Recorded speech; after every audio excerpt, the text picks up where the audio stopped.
Hello, this is my father, and this is going to be the name narrative interview. So, can you introduce yourself? I'm Alex Chan, Evan's dad. Thank you. So, first question out of five. What is the meaning of my English and Chinese name? Well, Evan, initially we thought it means for gracious, and Chinese name is named by from his grandparents. Its meaning is to fly high, fly free, and be successful. Right. So, my Chinese name is Zhang Jingxiang. Could you Right. explain what those three parts are?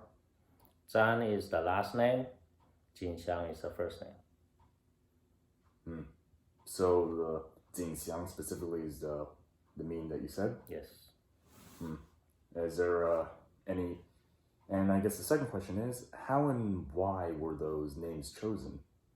Well, like I said, a Chinese name is determined by the tradition of Chinese families, and it's done by fortune tellers too.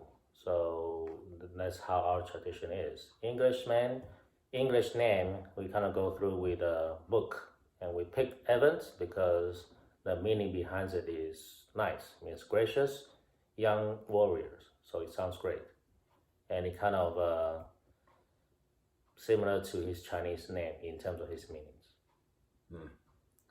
Now, for the third question, do you know the meaning and the reasons behind your own name? My name English name is my uncle gave it to me. So it's Alexander. So there's a hoping to be like Alexander the Great, to be the best of how we can be. Chinese name meaning that to bring glory to the family. That's what I meant. And what was your Chinese name? Zhang Yaozhong. Right. And for question 4, how has our names impacted our lives? Like having English names in an Asian setting or have Asian names in an English setting, those kind of situations. Doesn't really impact too much. Name is a name, so people can call you.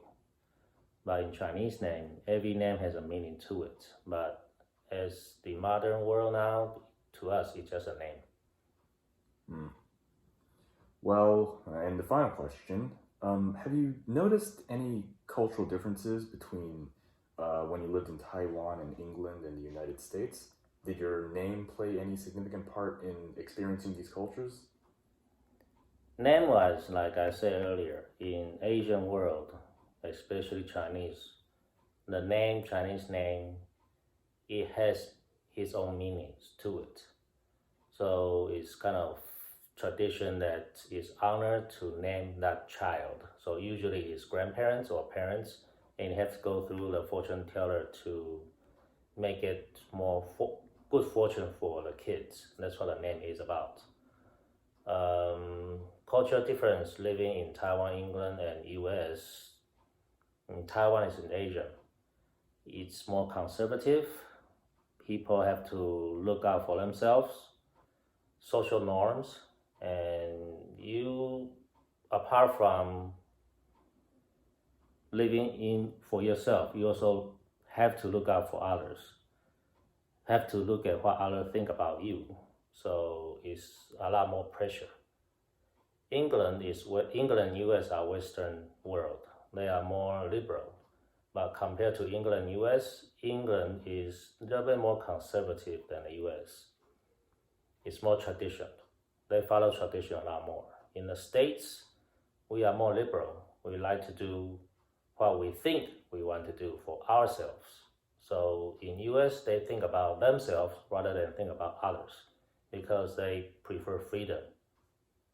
To me, the freedom, as long as they don't bother others, they can have whatever freedom they want. So they more about individuals rather than a group. That's what I feel. Any perceptions on this personally, like how you personally experienced it, or is it not really? That's a general consensus. Just general feelings when I live in these three places. That's all. Any experiences in people discriminating against you or stuff like that? That's a long time ago. There's no need to talk about. Well, all right. Thank you for conducting this interview with me. No problem. All right.